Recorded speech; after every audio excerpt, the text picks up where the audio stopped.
Comme vous le savez, cette rencontre prend place dans un festival de 3 jours, Art et Alpha. A comme art, A comme alpha, parce qu'en alphabétisation, on apprend autrement. C'est parce que c'est quelques phrases qui résument l'événement sur la petite bande-annonce que vous avez peut-être eu l'occasion de voir sur le net, la bande-annonce qui est très bien faite et qui annonce l'événement.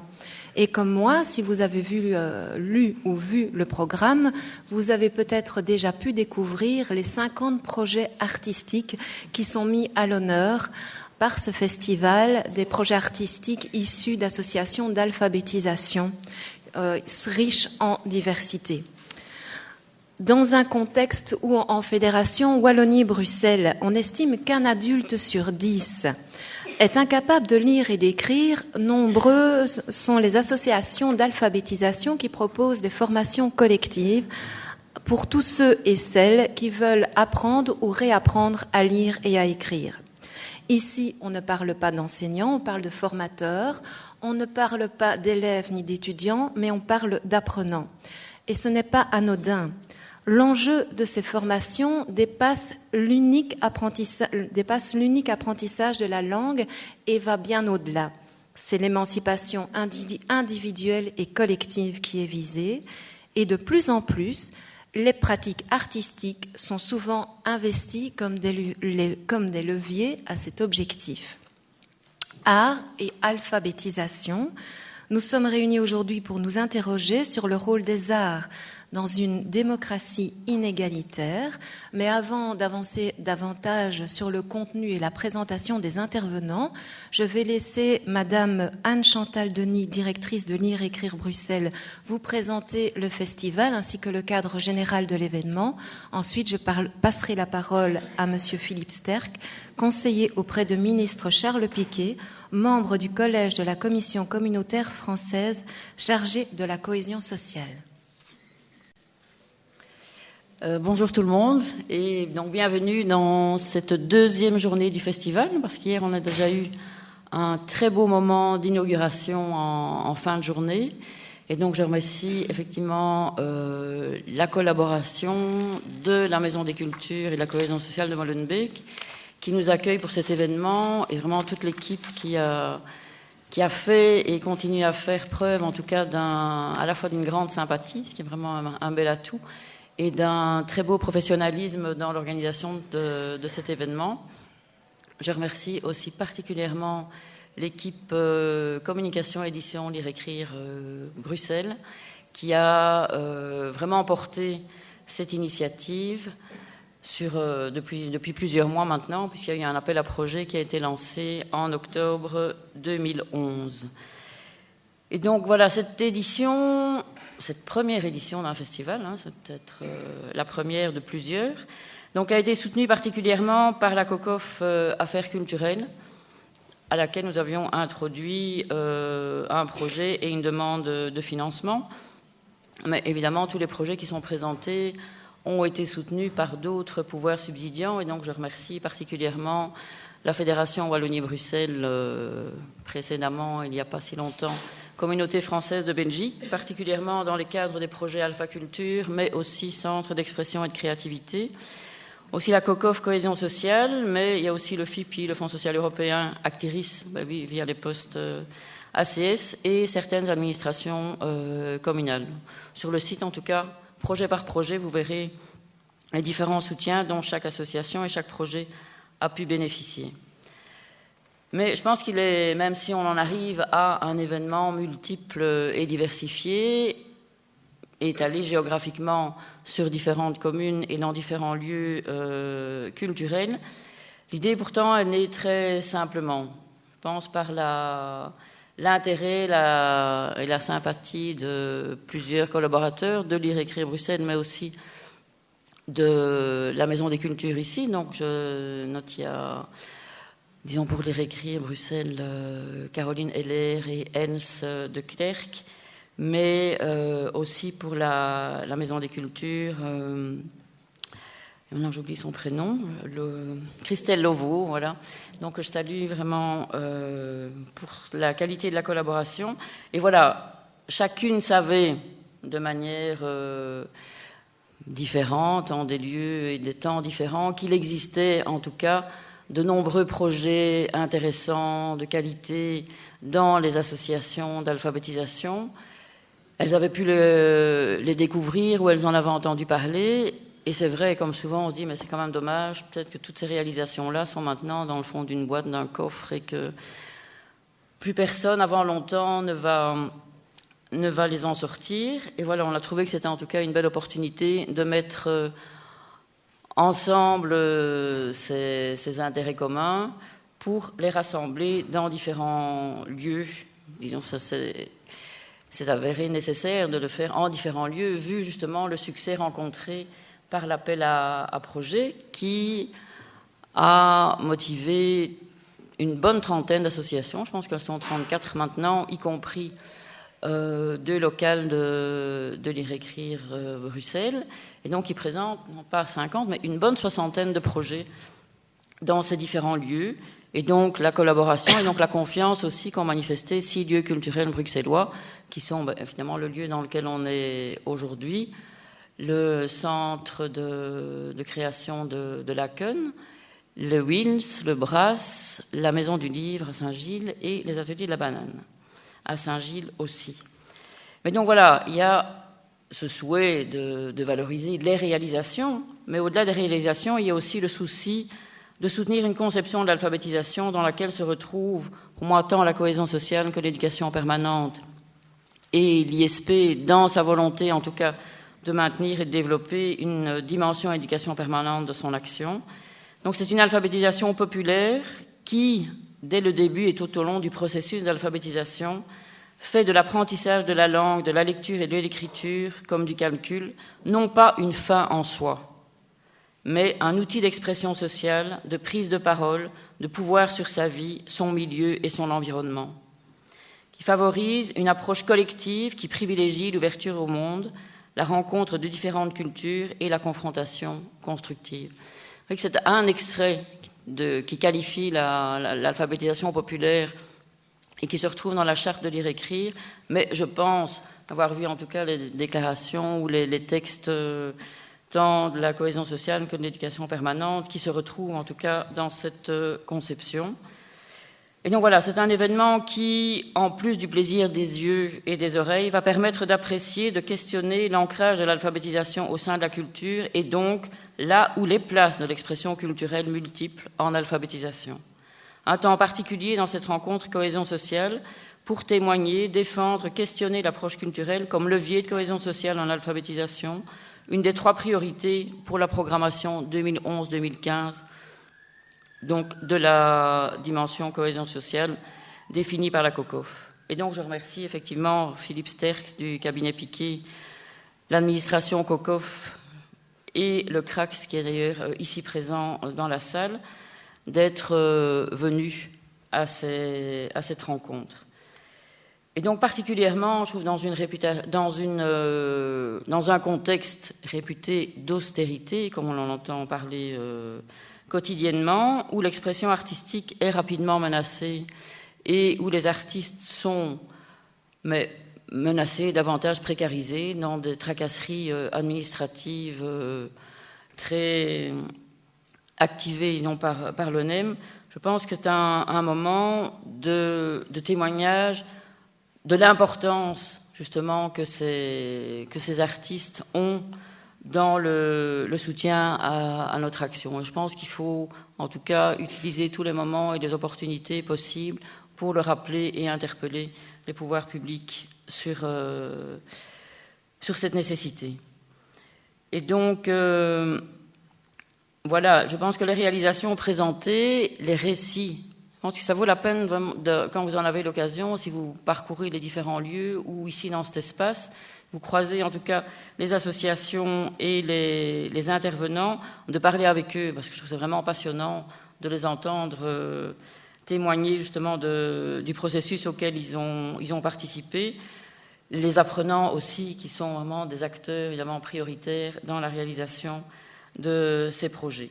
Et donc, en leur nom, voilà, je remercie tous les pouvoirs subsidiants, les pouvoirs politiques qui ont participé, mais surtout je les interpelle en disant mais il faut continuer, il faut y aller davantage, il faut soutenir, il faut dire en tout cas l'importance qu'a la place de l'expression culturelle dans les actions d'alphabétisation. Encore une fois, mais oui, je remercie les collaborateurs de la Maison des Cultures, les collègues de Lire Écrire, vraiment tous services confondus qui ont soutenu l'équipe initiatrice et continuent maintenant, en tout cas dans différents lieux, à assurer des permanences.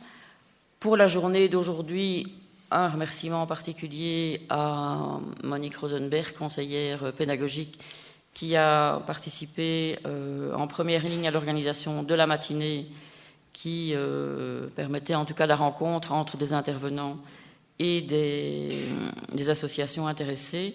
Et donc à Jacqueline Michaud, directrice pédagogique régionale, qui nous a rejoints depuis la mi-septembre et qui a vraiment emporté, je pense, à bout de bras l'organisation de cet après-midi en sollicitant les intervenants que vous allez avoir l'occasion d'entendre aujourd'hui après mon intervention et celle de Philippe Sterckx. Pour le contexte global du programme, je pense qu'il n'y a pas besoin d'en dire beaucoup plus. On a le site, on a tous les programmes papier qui sont à votre disposition et je pense qu'ils détaillent amplement toutes les offres qui sont organisées ces différentes journées. Donc après, mon intervention qui se clôture ici, c'était vraiment un souci de contextualiser et vraiment de pointer toutes les ressources sur lesquelles on avait pu compter. Je ne vais pas aller personnellement plus loin, mais passer la parole à Monsieur Sterckx, à Philippe Sterckx, que je remercie encore pour sa présence et son soutien.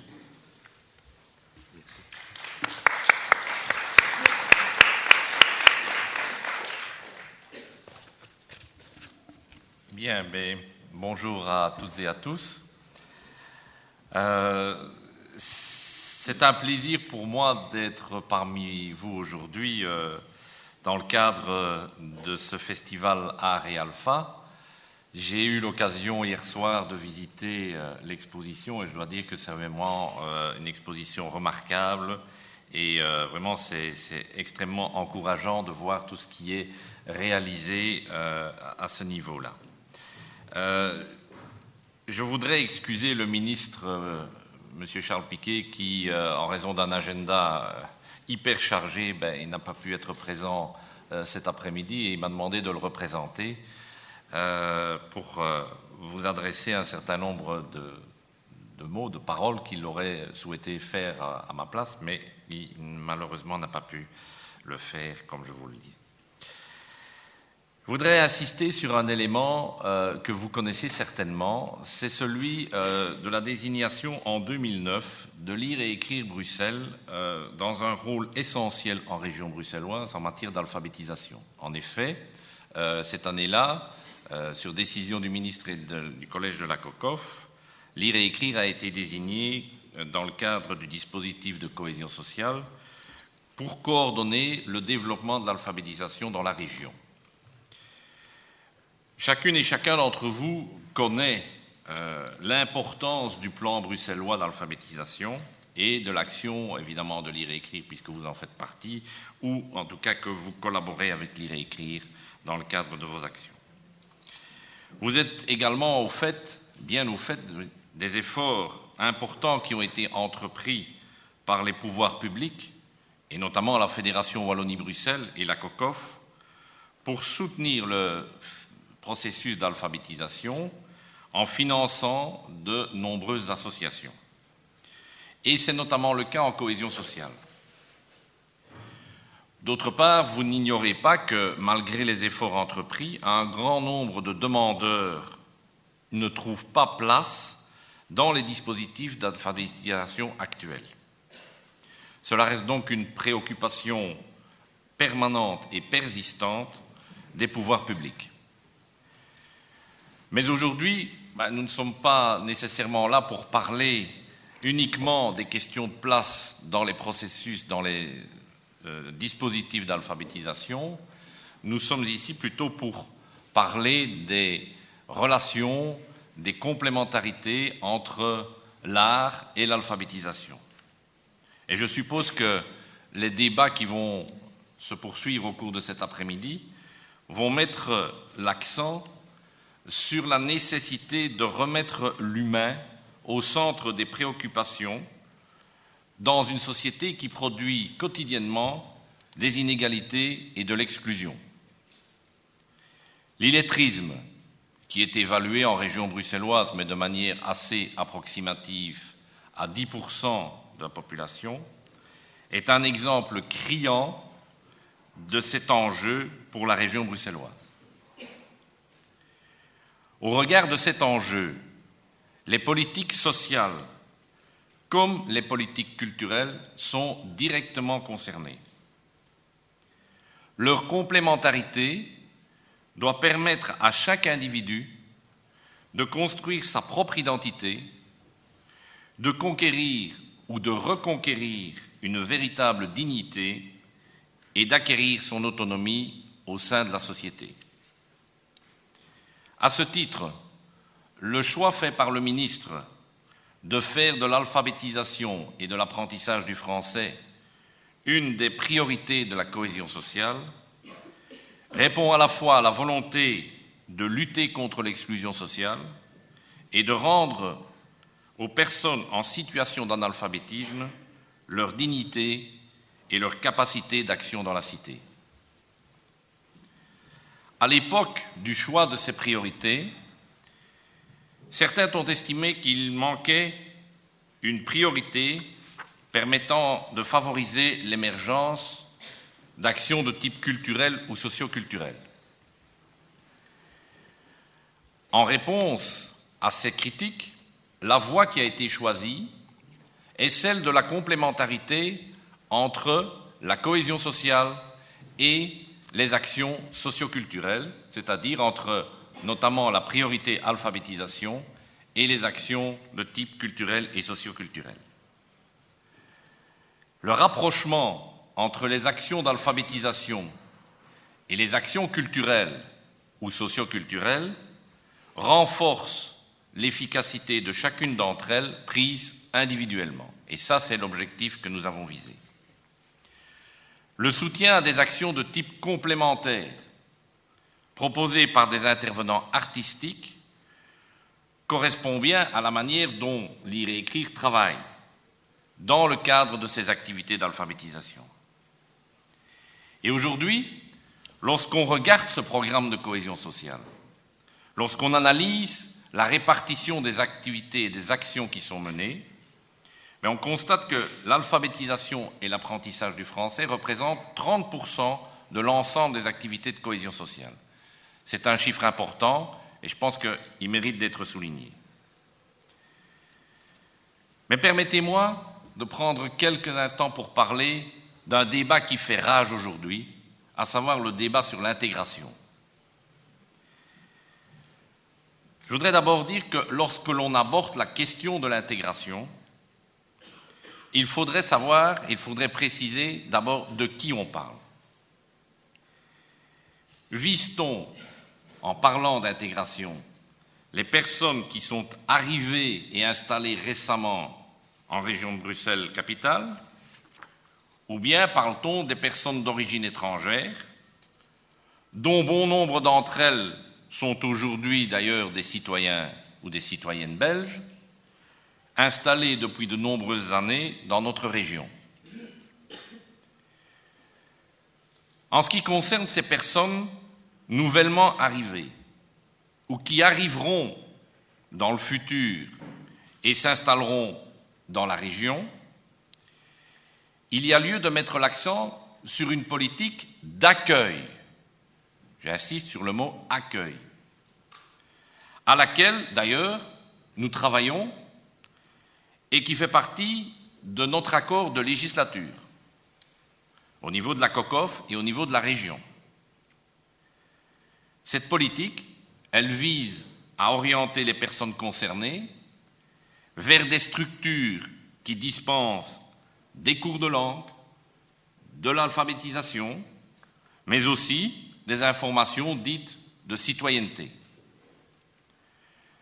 Cet accueil, ne constituera qu'une première étape dans un processus d'intégration progressif et étalée dans le temps.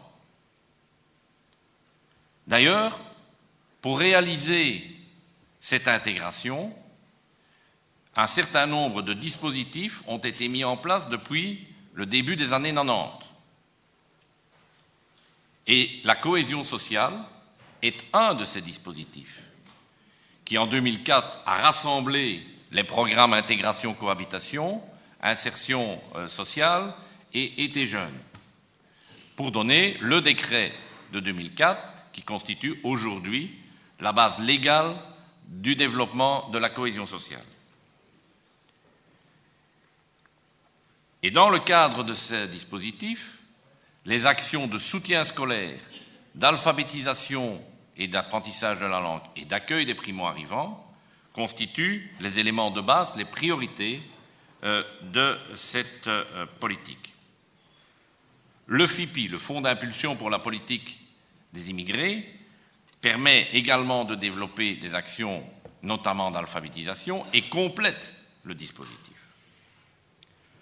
Bien sûr, certains diront il reste des situations d'échec, il reste des situations qui posent problème.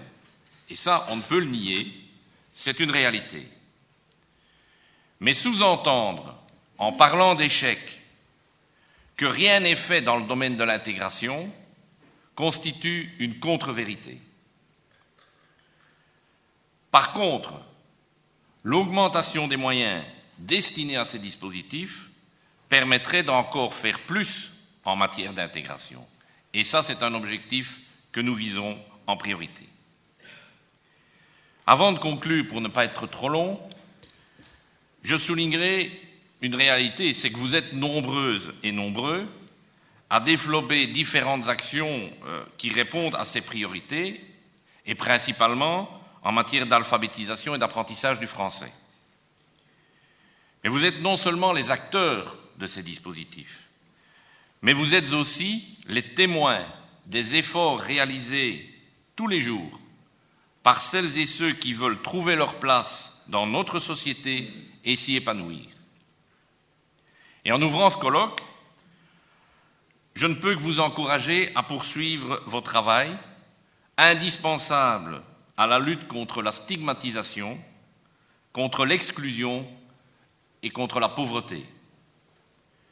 Je vous souhaite un fructueux colloque, de fructueux débats, et je vous remercie pour votre attention.